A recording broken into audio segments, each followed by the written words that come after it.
The preservation district for groups of important traditional structures is a cultural heritage site in Saga Prefecture. So today, let's go visit this important place.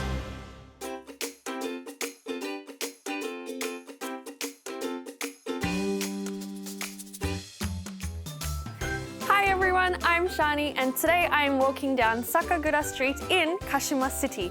This area is super famous for its traditional Japanese cityscape and this area is going to be amazing to explore today, so let's go! This area, historically a famous location for producing sake and soy sauce, is called Sakagura Dori, due to the fact that there are still so many sake breweries here. This is a very unique building in Japan. This is called a tsugiba. So a tsugiba is a relay point where lots of transactions and transportation happened. So in current times, the closest thing to it now would be a post office. Okay, so let's go inside. Watch your head when you go inside because it's a little bit low. Come on inside. Wow, so you can see that this building is so old. So this building actually itself is an important cultural heritage site. So everything about this has been left just the way it was. The walls, the floor, the ceiling, everything is old and ancient, and I think it is incredible. So in the past, it used to be a tsugiba or a relay point, but now it is a tourist help and information center. So if you ever come here and you have any troubles and you need any help, make sure you visit here to get some help.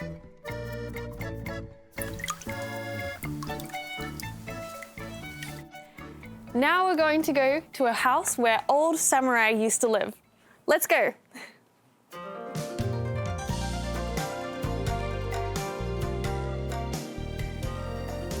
So this is the Kyu Noritake house. This is the house where real Japanese samurai used to live.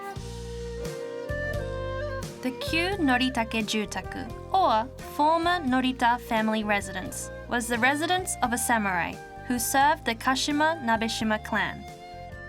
It is estimated that the house was built in the early 19th century, and the roof is made of thatch.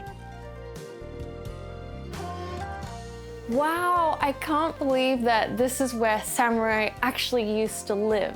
This is incredible. So everything has been left just the way it was. You can see the beautiful tatami and this incredible room. You can see how everything is a little bit small because it was made back in the day, but I think it's absolutely incredible and so beautiful.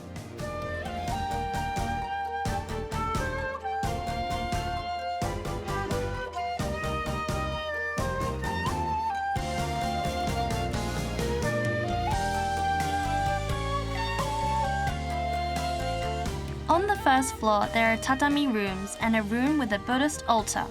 And in the field, vegetables were cultivated for food. Living conditions of samurai warriors of the time can be learnt here. This building isn't as big as the homes that you might find overseas, but it is full of Japanese traditions and customs and knowledge, so I think it's a very special place.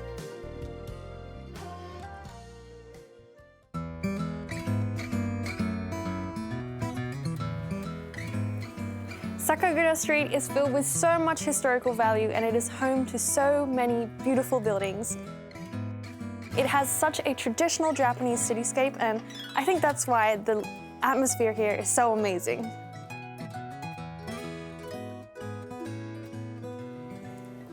Next, we're going to go to a sake brewery. So this sake brewery is really famous for tourists because you can enjoy Japanese sake. So let's go check it out.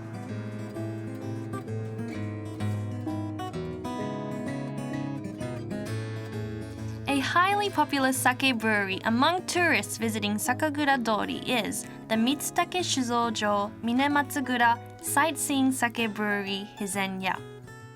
So as well as many sake here, there is also many photo spots. And check it out, over here there is a happi. So this is traditional Japanese wear, and I'm actually going to try it on now. It's very cute. And now let's go check out the photo spot. So Over here, we have this face panel. And you can put your face out here. And then over here, let's go up these stairs. This is where you can experience actual sake brewing. So this is actual tools that were used in the process of brewing sake. So if you come over here, there is a photo here. And this is an old picture of people making and brewing sake. So you can see this is the big bucket and the big stick that they were using, which is the same as the ones here. So this is where you can take some photos and pretend that you are brewing sake as well, which is cool.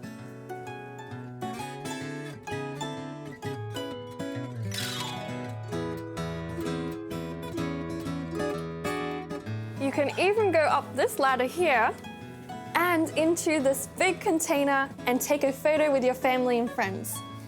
I think this takes a really good photo here. Now it's time for a quiz.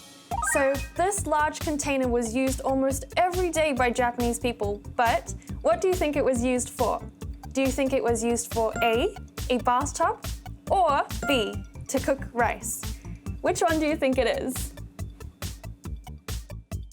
5, 4, 3, 2, 1, 0. And the answer is B, to cook rice. So this large container is called a kama, and kama is used to steam rice. And it's used in this brewery because the main ingredient of sake is steamed rice.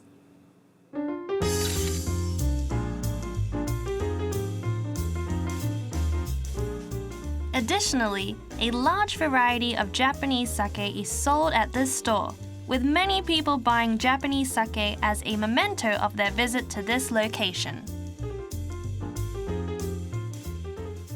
There are so many different types of sake here, so I think that you're going to have some trouble choosing which one to pick, but don't worry because here you can taste test. So I'm going to try this one first with this cod snack.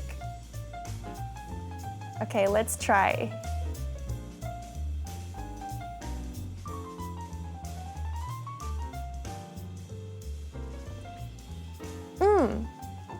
Oh, this one's very light. It's not very alcoholic. It has a very light taste. So because the sake is really simple and it's very, very, very simple and very light, it goes really well with the dried cod because it's a little bit salty. Now let's go to the second one. It looks the same, but let's see if it tastes different.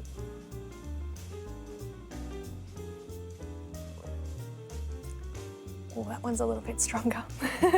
That one's a little bit stronger. If you do like your alcohol tasting a little bit stronger than usual, I think I suggest the second one, but I personally am not a strong drinker, so I actually prefer the first one for now. Now let's try the last one, so this one here.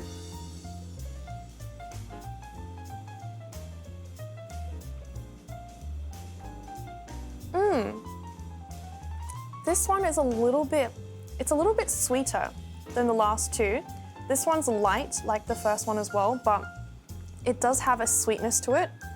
And this goes well with this cream cheese snack. Okay, let's try it.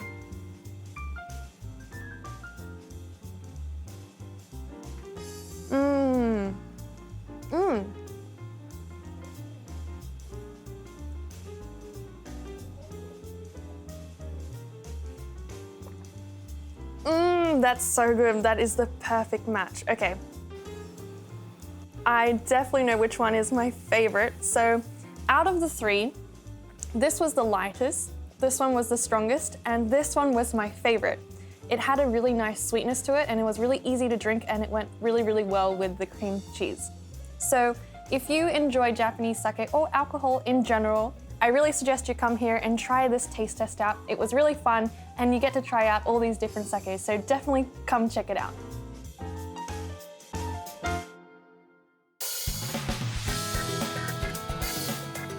Today I explored Sakagura Street. And the first thing I did was go to a traditional style post office, and then I went to a samurai house.